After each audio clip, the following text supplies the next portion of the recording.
As if Westworld couldn't get more confusing, along comes episode 3 and I'm like, I'm completely lost! I've hit rock bottom. With the return of Bernard and our first real taste of the new 1920s themed park, there are lots of new theories and details to cover. I got a lot of comments asking me to avoid teaser trailer spoilers, so I'm gonna save all those for the end of the video for those of you interested, and I'll give you a warning when we get there. Without further ado, I'm not gonna waste any of your time, let's get right into it. The first line of the episode comes from Bernard's son, Charlie. Or should I say Arnold's son, since Bernard is based on co-creator of the host, Arnold Weber. In fact, in episode 3 of season 3, we find that this Bernard is some sort of hybrid that Charlotte Hale, who's actually being controlled by a copy of Dolores, smuggled out of Westworld. He's in Arnold's home chasing after his son. His son used to play with a maze puzzle, which is likely why we see its reflection in his eye. He opens the front door, leading him to green hills, a large tree, and white horse. This large tree is similar to the one Dolores used to paint beside in Westworld, and a white horse we saw Akichita ride in season 2. Perhaps not coincidentally, this horse will lead Bernard to him. The tree goes up in flames, and maybe this is a metaphor for what's to come. Bernard finds himself traveling through the massacred streets of Sweetwater. Dolores did the same in season 2. She also visited the Mariposa and took a swig from a bottle of whiskey similar to the one Bernard investigates. You may have also noticed a wolf in the streets. The wolf has been seen throughout seasons 1 and 2. Dolores saw it in the original Sweetwater Massacre,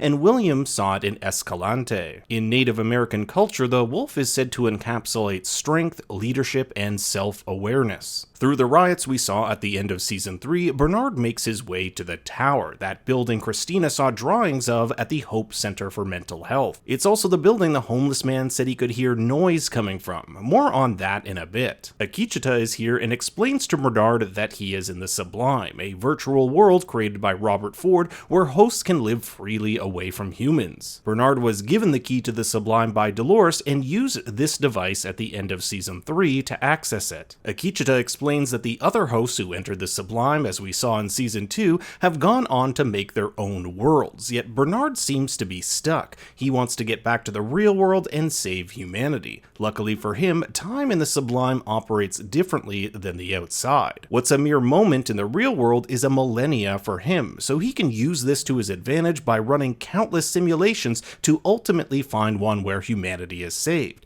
In every scenario, however, he dies. We get these quick flashes of images from the future. Some of these we'll see in this episode, like the gas station with EV chargers and the abandoned motel room. However, there are shots we've yet to see, like some sort of control room in what I believe is the Hoover Dam, a tunnel, which I also think is the dam, a deserted 1920s theme park, and a small desert insect. All this seems to point at a world where some sort of apocalypse has happened. Bernard will watch as a city burns, and later they'll pass a sign reading "Contaminated Land" with radioactive symbols on it. Bernard awakens after spending an unknown amount of time in the Sublime, and judging by the amount of dust, it's been many, many years. Stubbs, who we last saw recovering from his wounds in the bathtub, has been watching over him. Bernard will explain to Stubbs that he has to trigger a certain chain of events in order to save humanity. So every time Bernard accurately predicts something that's going to happen, like knowing the diner would be out of pastrami melts or that these two dudes were secretly hosts, it means he's on the right track. Maeve and Caleb venture through the streets of this 1920s version of Westworld. This is the town of Temperance, based off of Sweetwater, and there are a ton of similarities,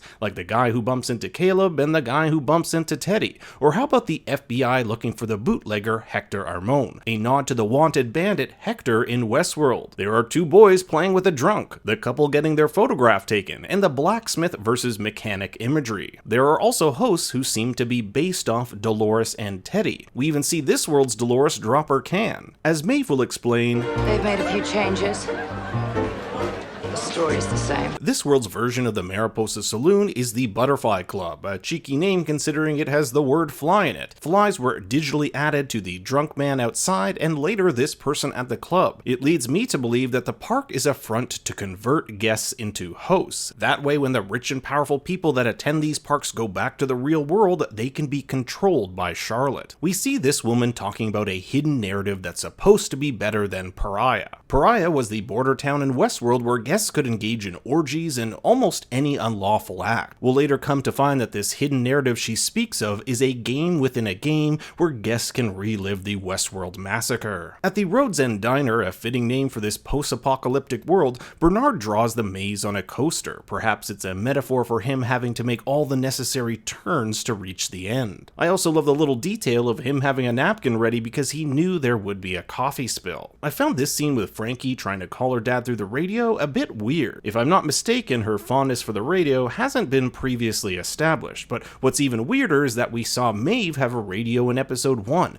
almost as if she were using it to communicate. Last episode, Caleb called his friend Carver to take Frankie and his wife to safety, but Frankie realizes this guy has been swapped with a host. Host Carver will be shot by Caleb's wife, and she escapes with Frankie, making it even weirder that a copy of Frankie will later be found behind the scenes at the 1920s park. Bernard and Stubbs are picked up by this character portrayed by Aurora Perrineau, and if I'm not mistaken, she never mentions her name, nor can I find it online. That always makes me think she might be related to someone, but who knows. After showing her his drawing of the maze, she asks him how long he's been with the cause, so it looks like this world has a human-led rebellion against a world of hosts. But with everything Westworld, you can never be too sure. The two men Bernard killed were hosts trying to infiltrate this organization who we learn have been hiding out in a condemned plant. Could this be the Hoover Dam where all that encrypted data William wanted was? My guess is that Bernard is the only one who has the key to access that data, as he'll later say there's a weapon buried in these sands and he knows where it is. Back at the Butterfly Club, this world's version of Maeve has the same script about doing whatever the heck you want.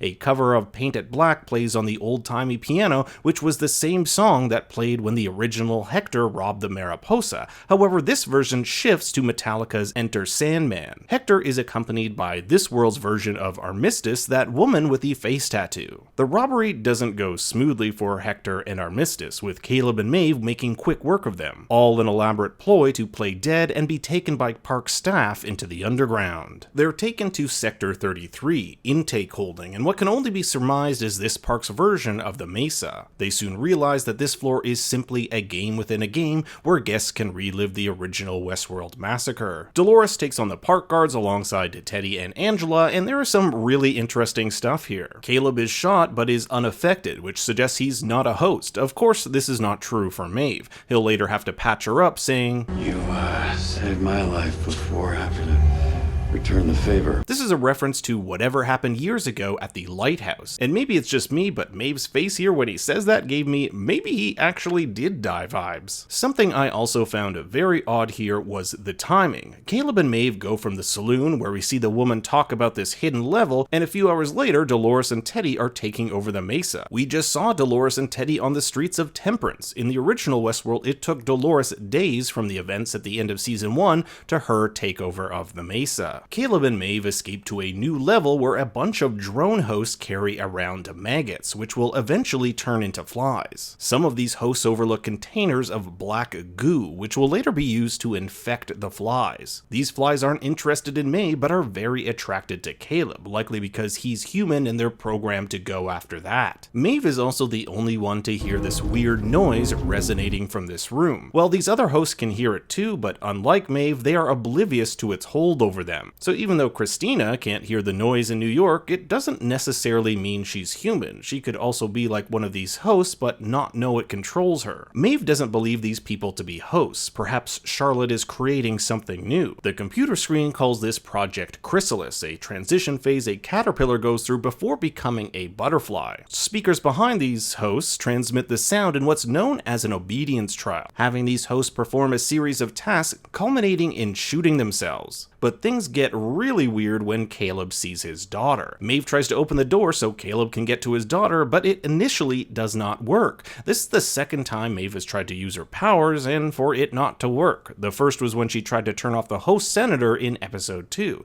so something's going on here too. Caleb is able to save his daughter in the nick of time just as Maeve hears the noise from that machine and somehow knows Caleb is in danger. But before she can help him, she's stopped by the man in black, who is in a completely different getup setup than when he opened the park a few short hours ago. Maeve will kill this version only to be attacked moments later by the same one. You can see the blood marks here. She doesn't know that William is now a host, but definitely does now. Caleb learns from host Frankie that he can't leave. Someone wants him to stay. We'll later learn this is Charlotte Hale, that he has something she wants. I'm not quite sure what he could have that she could want, but my guess is that it has something to do with his past with Dolores and his mission to the lighthouse years ago. The episode ends with Frankie opening her machine face, which is very reminiscent to the early models of hosts. A bunch of flies come out and go into Caleb's body, suggesting that he will return as some sort of host. Now here's your warning for teaser and trailer spoilers, where we try to figure out where the next few episodes may be headed. It looks like Maeve makes it to the apocalypse where Bernard is. Stubbs makes it to what could be New York, where Christina and William are. We now know this is lipstick, which Teddy will pick up and give to Christina. Bernard and Aurora travel through the abandoned depths of what might be the 1920s park. Since the last we saw him, he was around California and not Southeast Asia, where Westworld and the other parks are. The bottom of the tower here looks a lot like the machine used to make those sounds in the 1920s park. Perhaps this is a much larger version of it used to control the citizens of New York or beyond. Looks like Bernard dies. Remember, he said there is no version where he survives. Caleb seems to have survived that fly attack. We'll later see him back in the 1920s park and face to face with Charlotte Hale. In what appears to be Christina's reflection in her eye is the Abernathy farmstead. In the trailer, Charlotte Hale says it's time to evolve to the species we were meant to become. So maybe these hosts here are a part of that new evolution. Caleb has made his way to New York. He's the only one not frozen here. There's a shot of what appears to be Maeve taking an injured Caleb from the lighthouse, so it looks like we'll be getting more insight into what actually happened here. The Man in Black comes across a tear reminiscent to the ones which brought the hosts into the Sublime in season 2. It looks like Caleb is trying to escape captivity here. Frankie in New York and Maeve confronting Charlotte.